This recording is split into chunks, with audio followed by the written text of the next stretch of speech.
are confused. They're in a place of negativity where negativity surrounds them. They cannot bear fruit because of not bearing fruit. They speak the thing that they don't want. And God curses the thing that we don't want. So God is saying to us, when we in the valley, when we speak up against ourselves, many times you say, I'm not going to make it then. This situation is for me, man. I must remain sick. I must remain without food. I must this, I must that. God is actually cursing that situation because you are out of season and God knows your heart, He knows your thoughts, and He's cursing something before it springs up. So God is cursing even when you don't know what you are saying.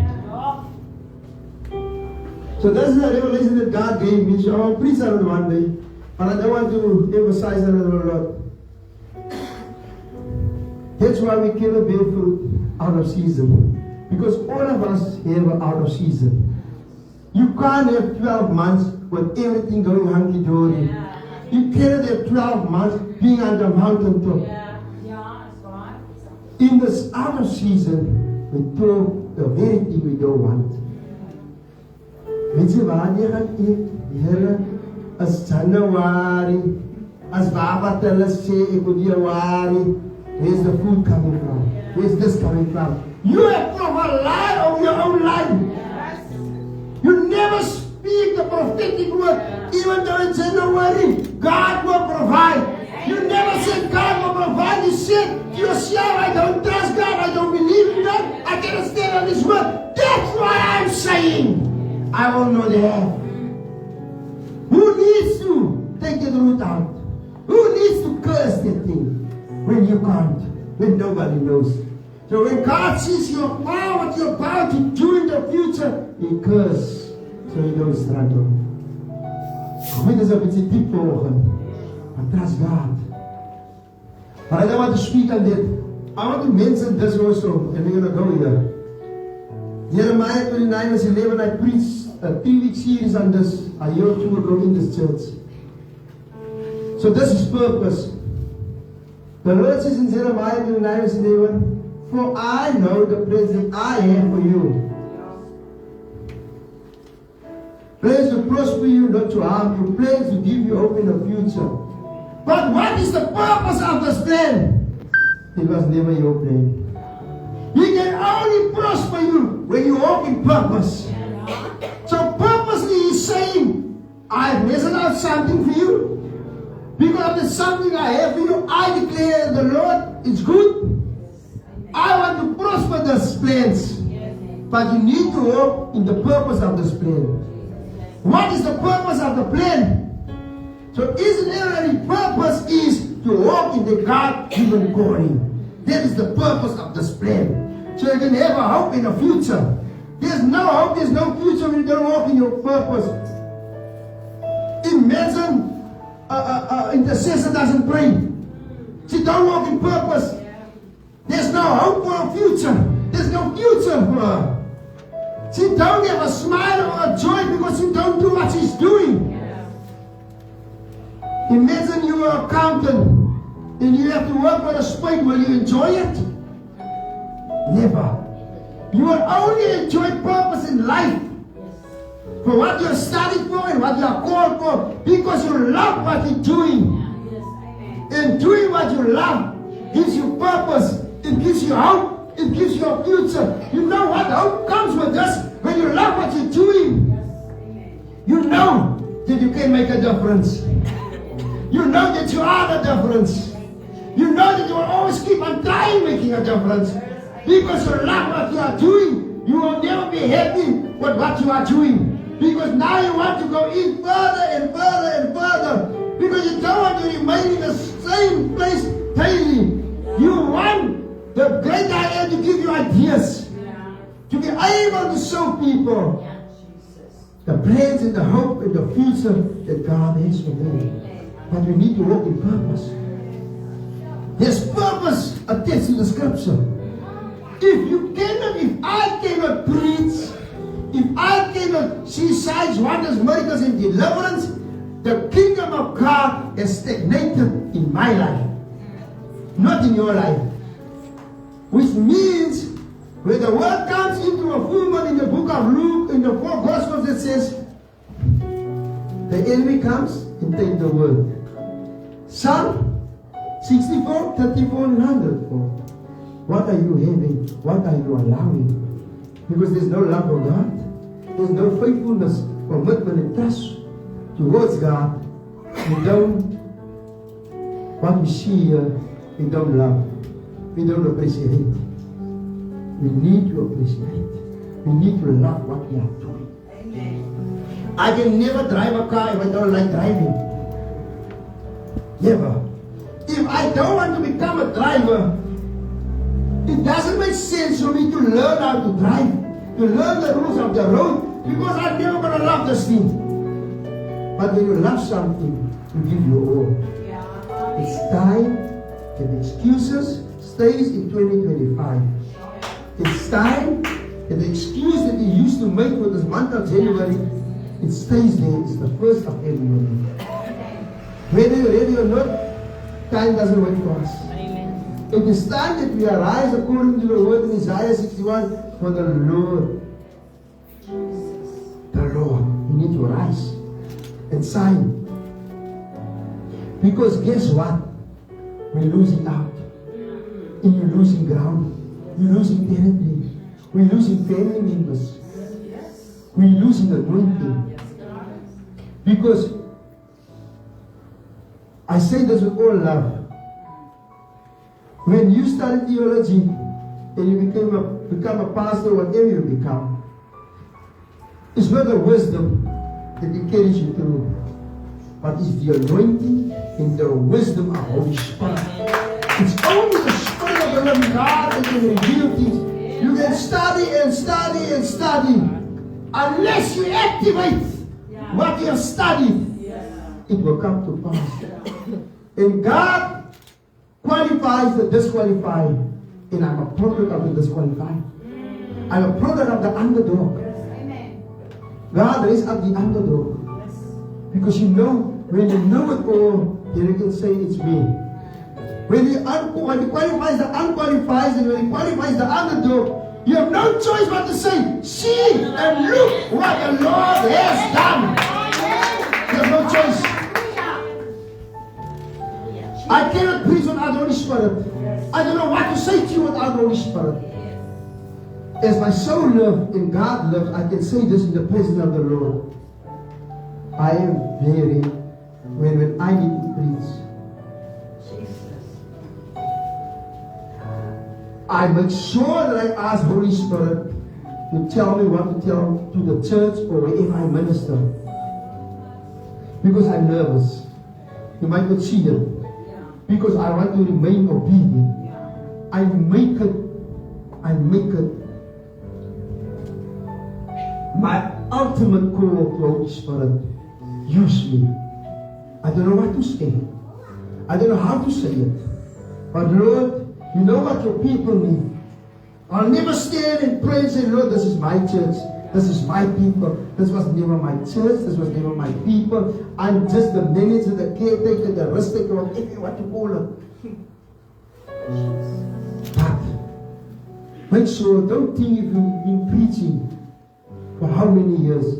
Every ministry you go to, every message you minister, on the road outside, make sure this is what the Holy Spirit wants from us.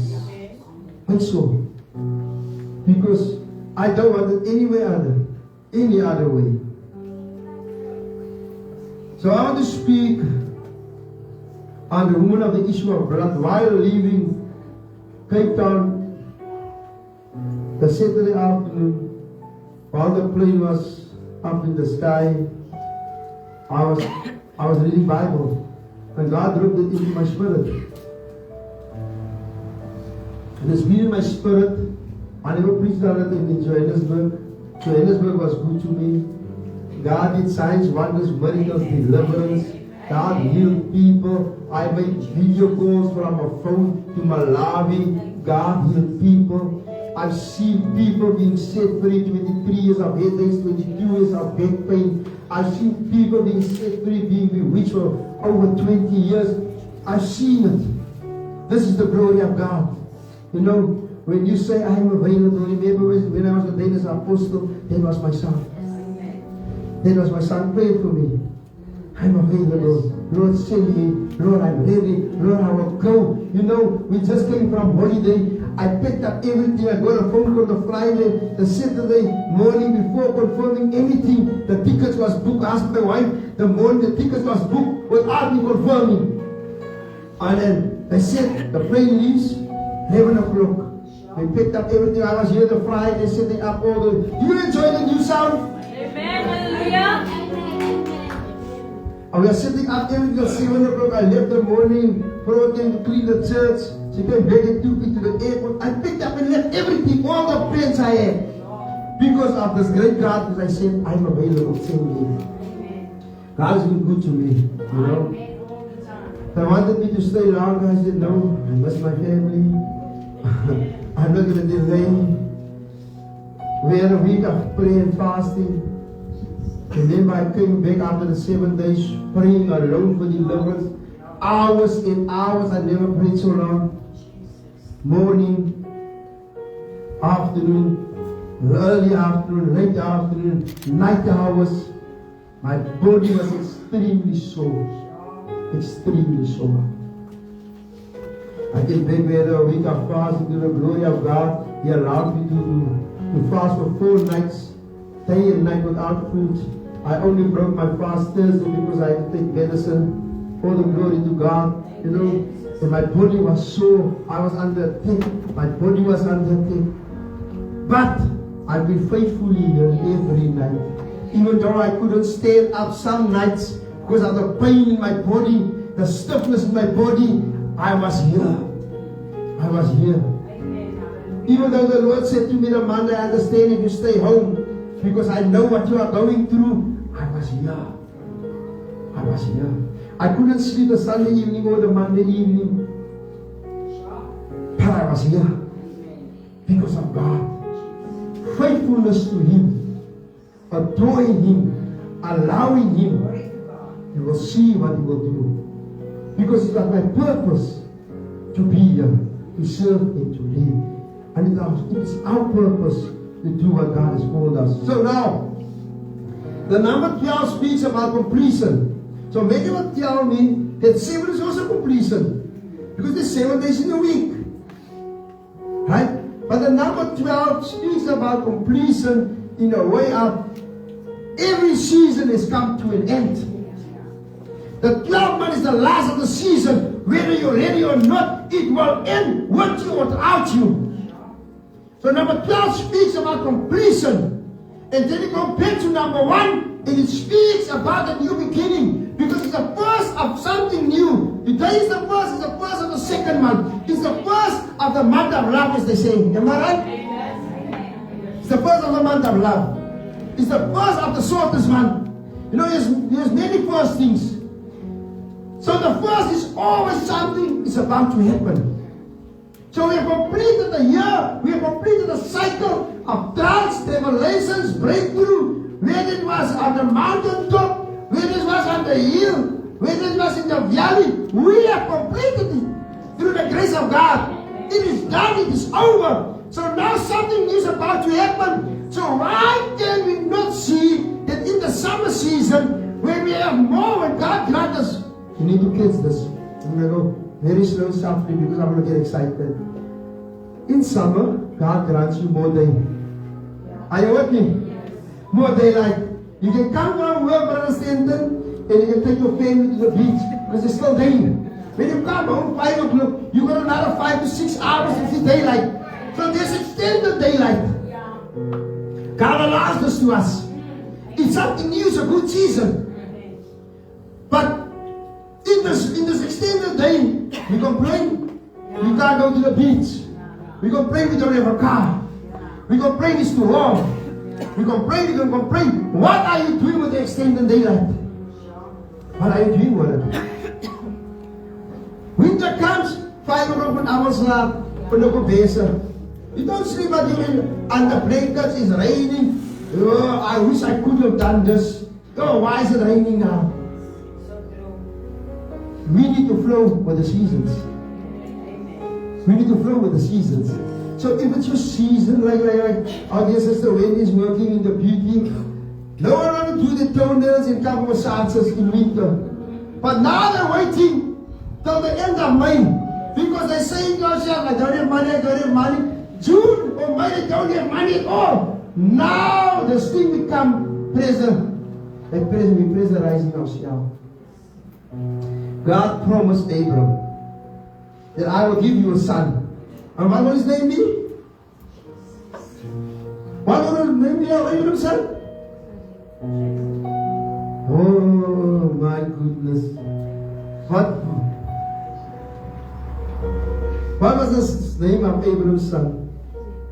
Jacob.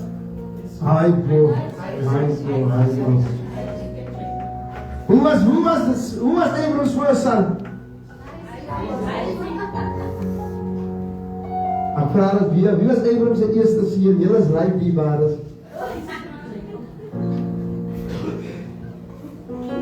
Het hy sy seun gaan slaap nie? Wow. This the son that was never recognized. Because it was never the purpose of God for him to sleep with a servant. But it was his purpose to have a son with his wife. Disbelief, unbelief, not trusting and standing on the word of God. But he was the father of faith. And the Bible speaks of the faith that he had. So I'm thinking, Father Abraham's going to usher me in, wander into heaven, because he's the father of faith. But because of no patience, we do what we are doing.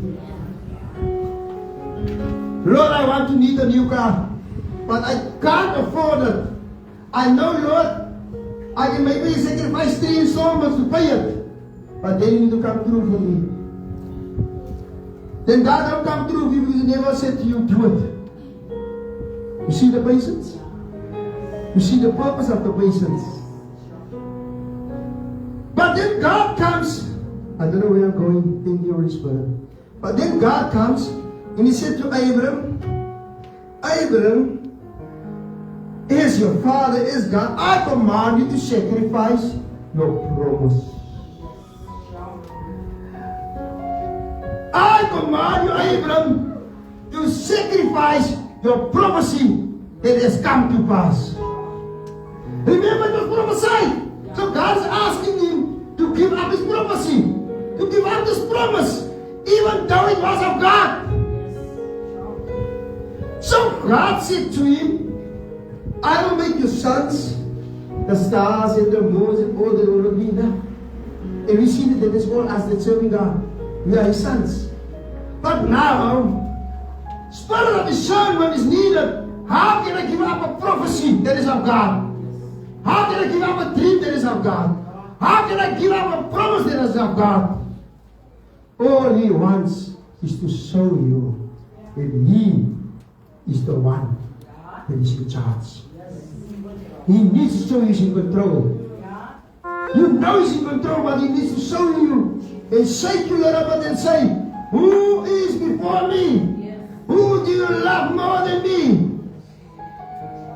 What will separate you from me? Your promise, your dream? Will it? Will it? Ask yourself, will it? Will it? Then we begin to understand the Bible that Jesus said, let the dead bury the dead. It's going deep. Let the dead bury the dead. Because if deacon is not greeting you today, tomorrow or later, you are cross for God. What did God do for you? Is deacon before your God?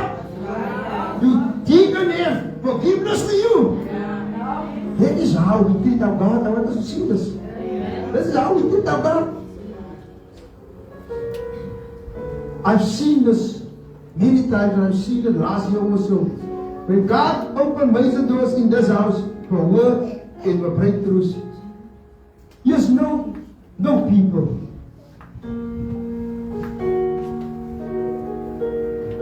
We have seen people leave the church because at times we don't allow things that we cannot allow. Because we need to make sure that God's people grow. When God is speaking to you and touching you, touch your heart, as He's come in, is the Holy Spirit telling to you, I need to reach you. I need to reach you. The one thing I'll never do is come here and tell you something I have heard. I'm big enough, I'm bigger than that. I'm saying this to us because we're under. Remember, I wasn't here for the whole month of January. I was just here the first Sunday. So I don't know what is happening in church. Okay, let me rephrase it. I always know what is happening in church because God speaks when I pray for you. You know. So 12 is complete. So I want you, by faith, to jump up, to shout, do whatever you want to. If you are saying that your season of justina, your season of poverty, your season of not having, your season of struggling is over. I want you to shout hallelujah, stand to your feet. You need to use the power.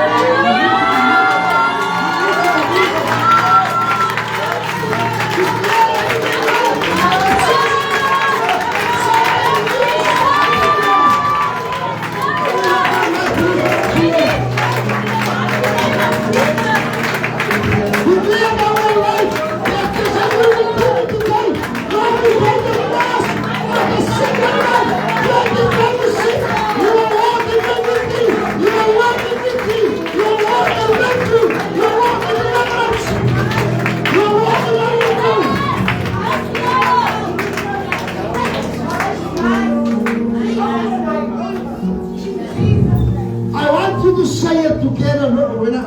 I first want to tell you what. Say that my season of abundance and overflow in Christ is started from this moment on. Let's go. My season of abundance and overflow in Christ is started from this moment on.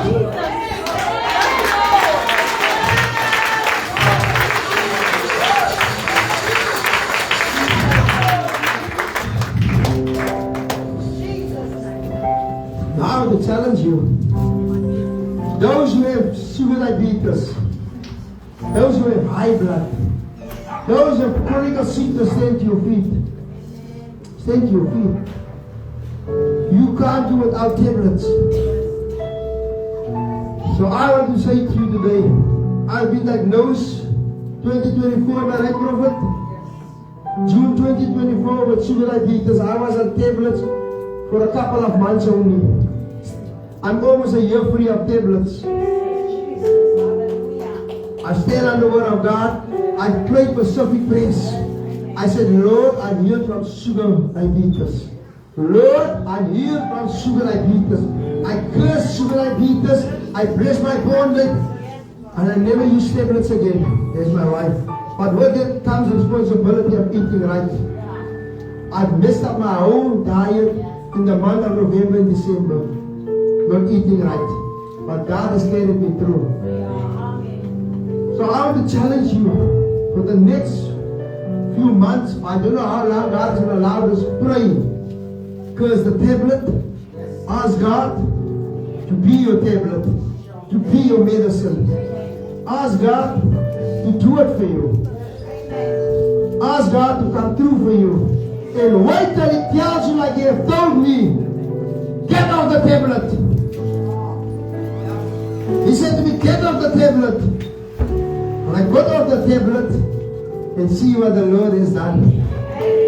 I'm still standing. You need to stand on His word. I've never checked my sugar. I only check my sugar now in the week because I was fasting I was in the 4th day of fasting.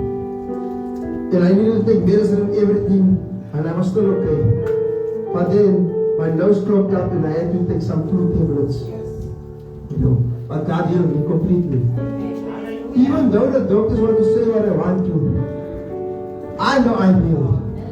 I know I'm healed.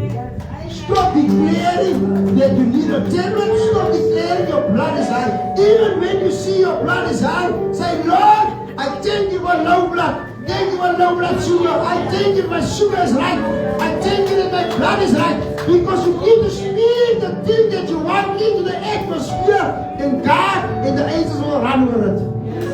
It's your purpose to live a life without tablets. You will be seated. So, you know, I was sitting here. I'm not a guy that look at who sings what. But when God speaks to me, I want to do it.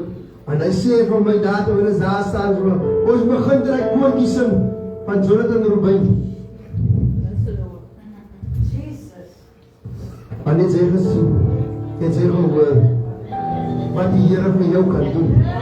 En ek staan daar, nou, as jy my vraag van music, en jy speel in die 1960s, en ek jou sê, wanneer ek video aangeneem was in 1960s, ek nie was al. I'm serious. So, that is what the Lord said to me. Ek het gehoor, ek het gesien, ek weet nie so hard, hy is hard wat die Here om my sê. Ek het gehoor en ek het gesien. En as ek my nou vraag, as ek in die niks meer in die Lord. So, obedience. So we're gonna have that song from next week. Ken jy dat? Allah sê ek ken dit. Okay. So voor die kekens gaan ons dit druk. I love being obedient to the Spirit of the living God. Okay, yeah. So God has completed something new in our lives today. It's a new beginning. How can we walk in purpose and still carry?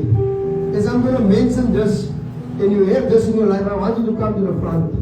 Huh? Listen to me. You're still struggling with a few things. Come to the front. Come to the front. Because you can't go into a new season with unforgiveness from the past. You're struggling to forgive. I need you to come. There's no new unless the old is gone. How can the Father do something new if you can't admit that you need help? That's why I say, if you can't forgive, you're struggling to forgive, you need to come. There's nothing new that's about to happen if you can't admit to yourself.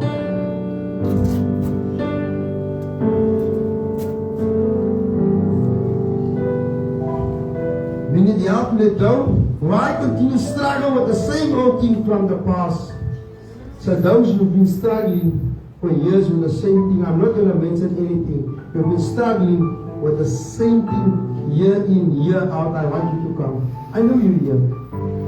I don't want to throw things out. I want to give you a fair opportunity.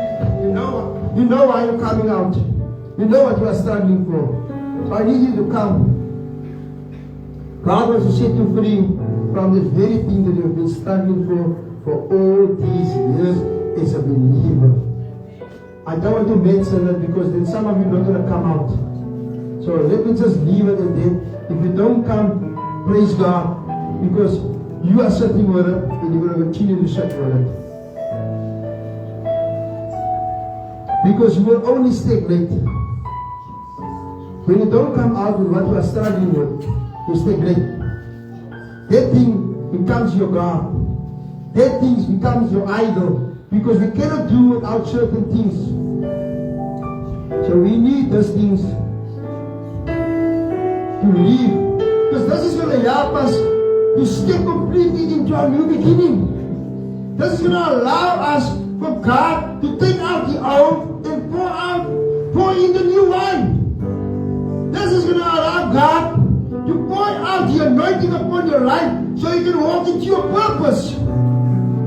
Remember when Jesus went to the Garden of Gethsemane? He said, Father, I don't want to die. I don't want to pay the price. I don't want to go through this.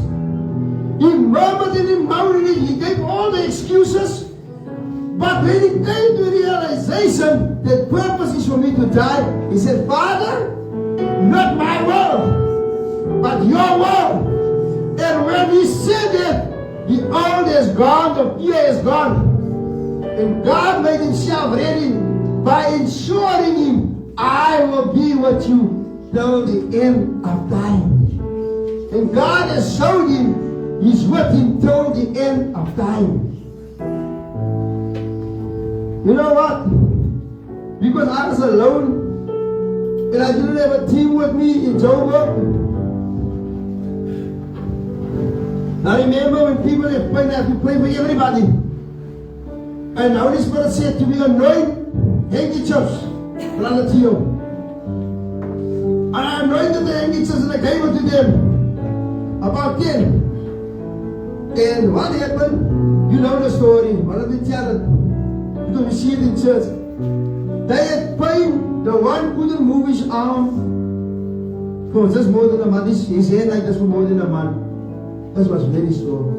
And he had a pain here, and a pain on the chest, and a pain on the neck. And I said, to my God, I gave them the cloth, he put it in, pain goes, pain goes, pain goes, pain goes. And I gave it to all of them.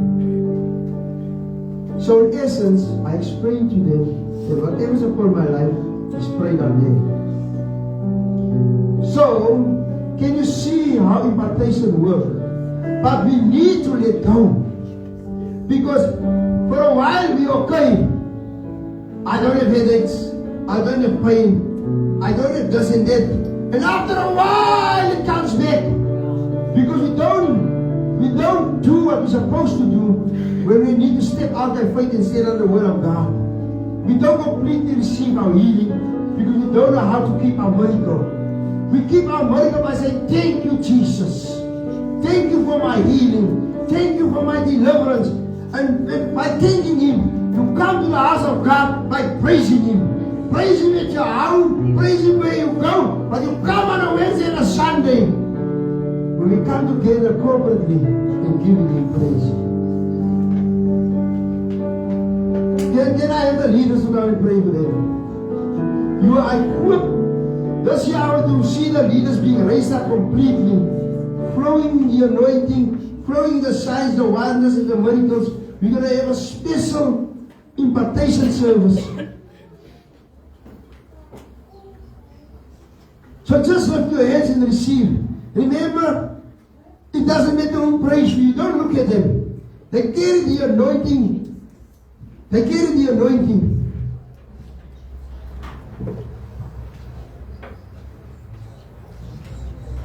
They carry the anointing.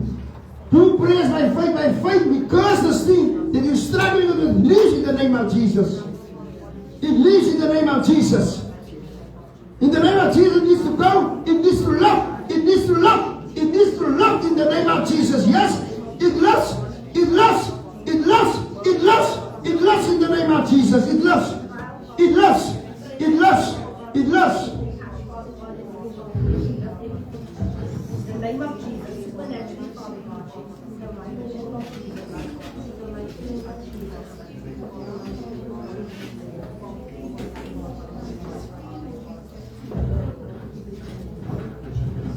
it loves, yes, Lord.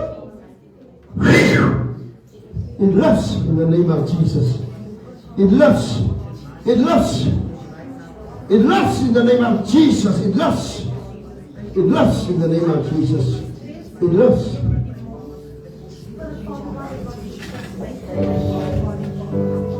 It loves in the name of Jesus. It loves in the name of Jesus. It loves.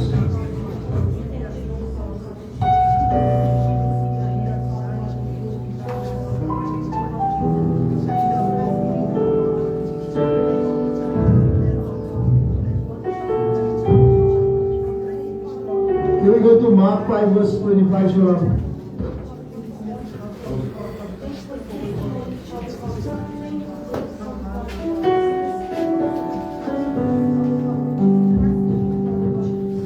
Father, I release the anointing, Father. I release the anointing, Father. Right now, Father. I release the anointing. I release the anointing.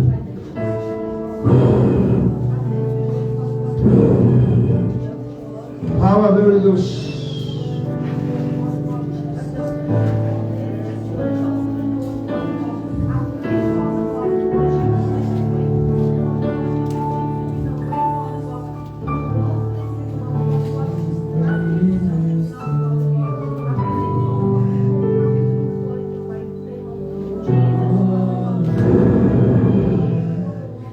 Yes.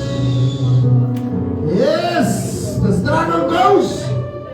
It leaves.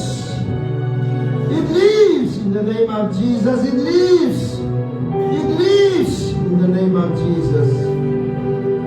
So the Bible says in Mark 5 verse 25, one of my favorite scriptures, a woman was there being, can I have the Amplified version please?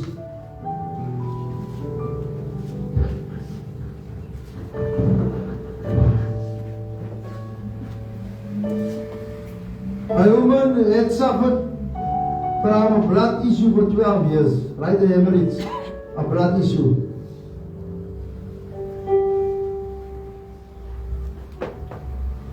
And it endured much pain in the hands of many doctors. She had spent all that she had and was not helped at all, but instead it became worse. So I want you to know that now. I don't nullify the work of the doctors. But everything is not for physicians, it's not for doctors. Everything is not a matter running to the doctor. Yes, God has given us doctors, God has equipped them to help us. Glory be to God. But there's some things that was never meant for the doctor to help you. There was something that is called spiritual. It is not of God for any woman to have, as we know it, periods for more than 3 days, then they get worried. By the 4th day they lose power. They are worried what is happening, why I am bleeding so severely. Something must be wrong with my body. But when you go to the doctor can't help you for years. Then you're supposed to know that, I know, this is spiritual. This is an attack. This is not of God. Right? But maybe she wasn't equipped, maybe she never went to church, maybe she never reached out, maybe she believed in her finances and she spent all she had and she only became worse. Next verse. That's why I want us to understand doctors are important. So is God. She heard about Jesus. Many people are hearing about Christ because they're watching us online. They're watching other churches online. They hear on the radios, they see on the TVs, they hear the preaching in the workplaces. So somebody has told them about Jesus being the healer, Jesus being the deliverer. Somebody has told her you've tried everything, you've spent everything you have, but I can guarantee you if you try my Jesus, something will happen, something will change, healing will be your portion, you won't get delivered because there's nobody greater than Him. So somebody has told her, and this was a response. Jesus, as He came up behind Him in the crowd and touched His outer garment. So her faith, her mind, everything was made up. Nothing is going to disappoint me today. No matter what you're about to tell me, no matter what you think about me, no matter because you call me an outcast, no matter because you tell me I'm stinking, no matter if you tell me don't disturb my God, I don't care because you don't know that I had enough. You don't know the pain that I've been through. You never see the suffering that I went through. You don't know what it cost me. But I don't have a choice but to at least try something different. I at least need to try this Jesus that they put on a pedestal. I need to try this Jesus that they say that they killed and he was risen again after 3 days. I need to try this Jesus that talked about the blind Bartimaeus, the deaf people, the little spirits. I need to try this Jesus and see what happened. Het jy gehoor? Het jy gesien wat die Here vir jou kan doen? En as dit vir my kan doen, kan hy mos vir jou ook doen. So what is keeping you away from this Jesus? Why as believers are you suffering with pain and headaches? Why are we preaching a kingdom and we cannot demonstrate? Why are we talking about the power of the Holy Spirit but we cannot demonstrate? Why are we talking about the God that's a healer but we cannot demonstrate? Why am I being called an apostle when the Bible declares it's my birthright to flow in signs, wonders, miracles, and deliverance? Because I was called as a special messenger, but why can't I flow? Simple. Because we as the leaders of the church, we as the pastors and apostles, we think we own the rights of Christ. We think that the church belongs to us, and because we are called, we can just stand there and we can just lay hands and think this to happen. But yet, as much live a life of sacrifice. Live a life of sacrifice. Have a relationship with the Holy Spirit. Treat God's people. Never mind what you are faced with. Know that the Holy Spirit can use you. We only earn this by loving Him. By loving Him. You cannot say that the Bible says this and that and the other. But when you put to the test, you cannot do what the Bible is saying. We as the leaders of the gospel of God need to allow Holy Spirit to equip us so that we can lead by example. Because the Bible says in the book of Acts, stay in Jerusalem under the Holy Spirit has empowered you. But you want to run and make more damage. That's why the people out there don't understand who Jesus is, because we the church cannot demonstrate Him. Because when people come to you and they say, you pray for me, I need healing, and they put you in a test, en dan sê sy, wag, ek gaan my pastor phone, dan is al die pastor, Here my diva, ek glo nie dat jy wil iemand anders doen.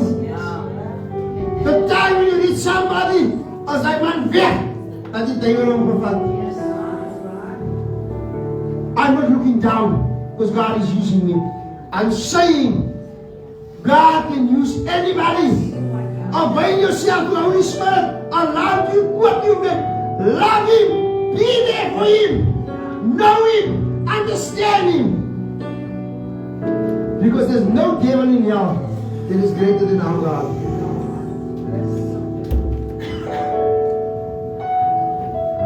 It's time. Fame is nothing. Power in the gospel of the Holy Spirit is everything. Knowledge in the gospel is everything. Understanding in the gospel is everything. They know your name out there. They know you all over. Do the realm of heaven and demonic know you. Do the realm of heaven and demonic understand you. Do you understand your authority that you carry in the realms? Do you know how to enter the realms? It's not who know you, it's who you know, and it is Jesus. It says the enemy taketh by force. Where is the kingdom of God? If the enemy can take it by force, why is demons not kept at bay? Why purpose did you demons destroy? When it's our purpose to cast them out and keep them at bay. Why don't we do that? If you understand, the Bible says that God is omniscient, which means He's all over everywhere and He's all powerful. Do you understand that the devil can only assign a demon here and he can assign a demon there? It can be everywhere. Hy het 'n klomp kindertjies wat kom terugkom met jou. Do you understand the power of the gospel? How can you be afraid of demons? How can you be afraid even when they are millions? They have no problem. I've seen it last week in Joburg. There were a couple of millions, no power because of my God. They cannot take this kingdom by force because the kingdom of God's in heaven. That's why He's equipped us. That's why we need to preach the gospel. And not only have men knowing us, talking about us, God represents us and they let Him present us to the world. I'd rather stand in front of a great God than a lot of great people. I'd rather have Holy Spirit than a lot of friends. Because all I need is Him. All I want is Him. In Him I live, in Him I move, in Him I have my peace. You need to understand the purpose of this lady touching God. Her purpose was to get healed, restored, back to normality. Was he healed? Was he restored? Back to reality? Yes, he was. Go to the next verse. For she thought if I just touch his clothing, I will get well. Next verse. Immediately a flow of blood was dried up. It stopped immediately, instantly, in a wink of an eye. When you touch the garment of Jesus, when you make contact with heaven, like we did, a dry season has ended. Your poverty has ended. Your just enough has ended. You will never be able to say that the money keeps week to week or month to month. Because when you get your next payday, you have more than enough money in your account. You didn't get it. They didn't get it, Deacon. I say when it comes to your next payday, there will be more than enough money in your account. Hallelujah! You need to prophesy daily that I live in the abundance. My house is paid. My vehicles is paid. My school fees is paid. My petrol is paid. My groceries is paid. Everything is paid, and I still have more than enough money to take my family out every week. I still have more than enough money to do what I want to do, to go on holiday. I still have more than enough money to buy me a pair of shoes because I serve the Most High and I pray a prayer of faith. You know, there's times that I need to go on the banking app and to check, did my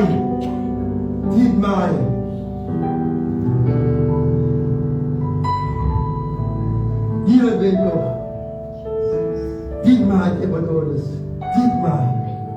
I need to go check because I don't see a difference in my banking app. I need to go check.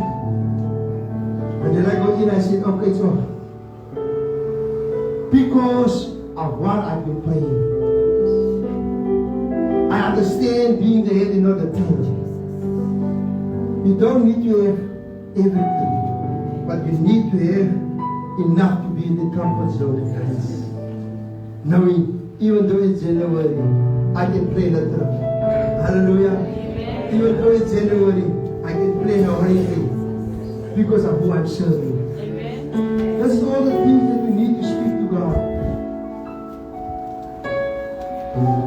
Let me finish with this. Here is my heaven.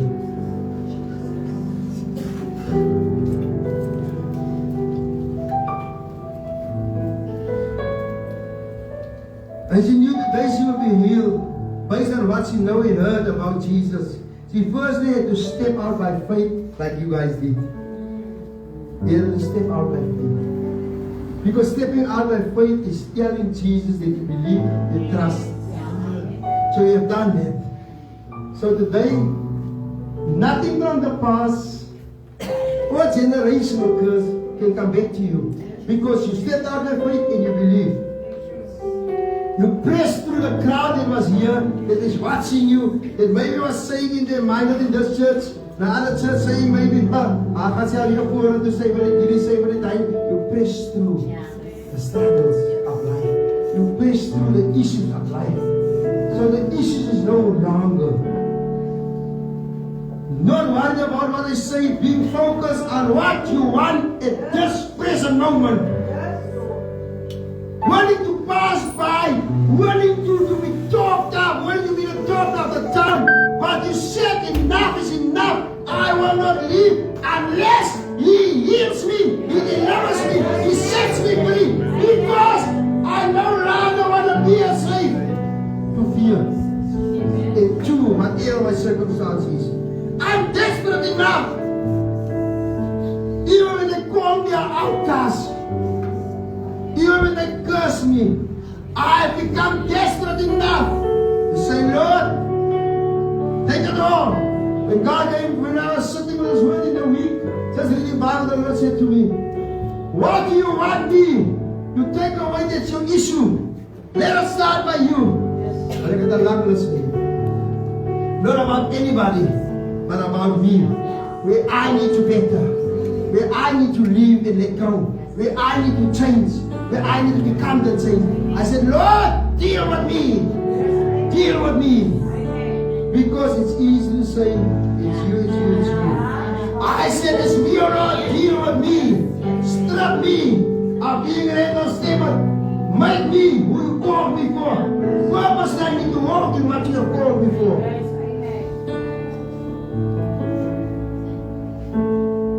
And as the blood flow stop, so is your problem stop.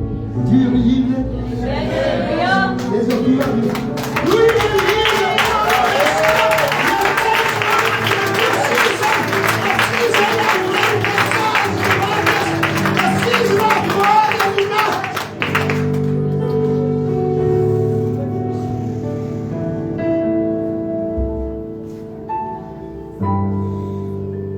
Okay, this is what the Holy Spirit is saying to me now. I want you, if you're from the age of 60 and up to come, the Lord says always grace is from the age of 60. But if you are of the age of 60, I want you to release grace over you for a life of healthy. Listen, healthy and healthy. Come quickly. I want to pray for you. 60. Fine, come.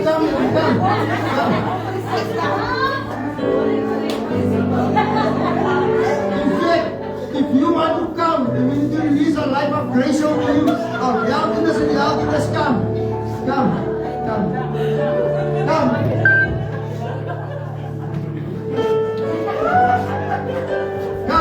Let me open to everybody. If you want God to have a healthy life, come.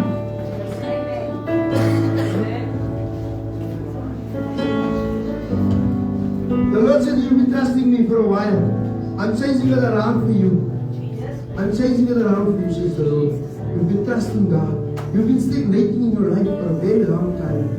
God said, I'm removing stumbling blocks. Change your friendship around. There's some family members that you leave behind. You need to leave them behind. Because everybody is good for you. You know what you've been facing this last season. You weren't happy. It almost cost you the people that you love the most. God is saying to you today, rise up. Rise up. Come back to me. Come back to me.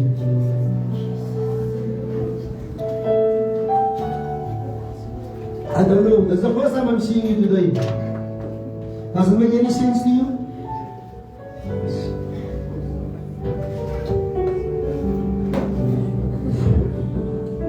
You've been growing cold for a while as well. You've been growing very cold. You serve me, but you've been growing cold. You say to yourself, I don't know what to do. But God has preordained this for you to be here today. God is going to grow you, allow you, open your heart. You almost crossed over to something that you never wanted to do. Almost. But God.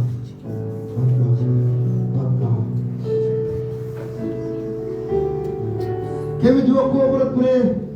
Is it fine?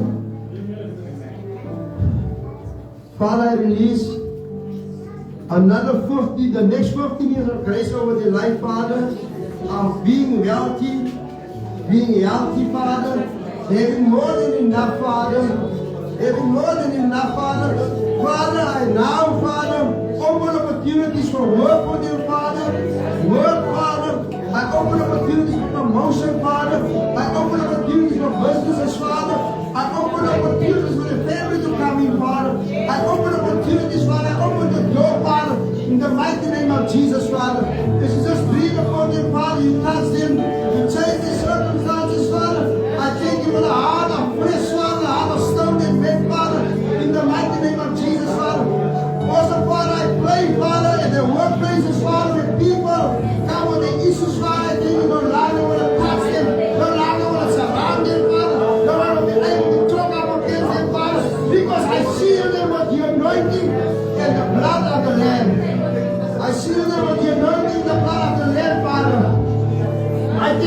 permanent positions, Father. Permanent positions, Father. Permanent positions, Father. Permanent positions, Father. Father, I thank you, Father. Where they work, Father, there will be medical aid for them, Father. There will be increase for them, Father. There will be more than enough for them, Father. In the mighty name of Jesus. In the mighty name of Jesus. Healing divine, healing divine, healing divine, Father. Yes, grace, Father, grace upon grace, because the word grace means God reaches and grace extends, Father. We give you glory, we give you honor, we give you praise, Father. For you are the great I am, Father. And now, Father, give them into your capable hands, Father. For you to have your way in your will, Father. For you to touch them, change them. According to your deed and what you did from us, Father. In the mighty name of Jesus, I pray. Hallelujah. To God be the glory.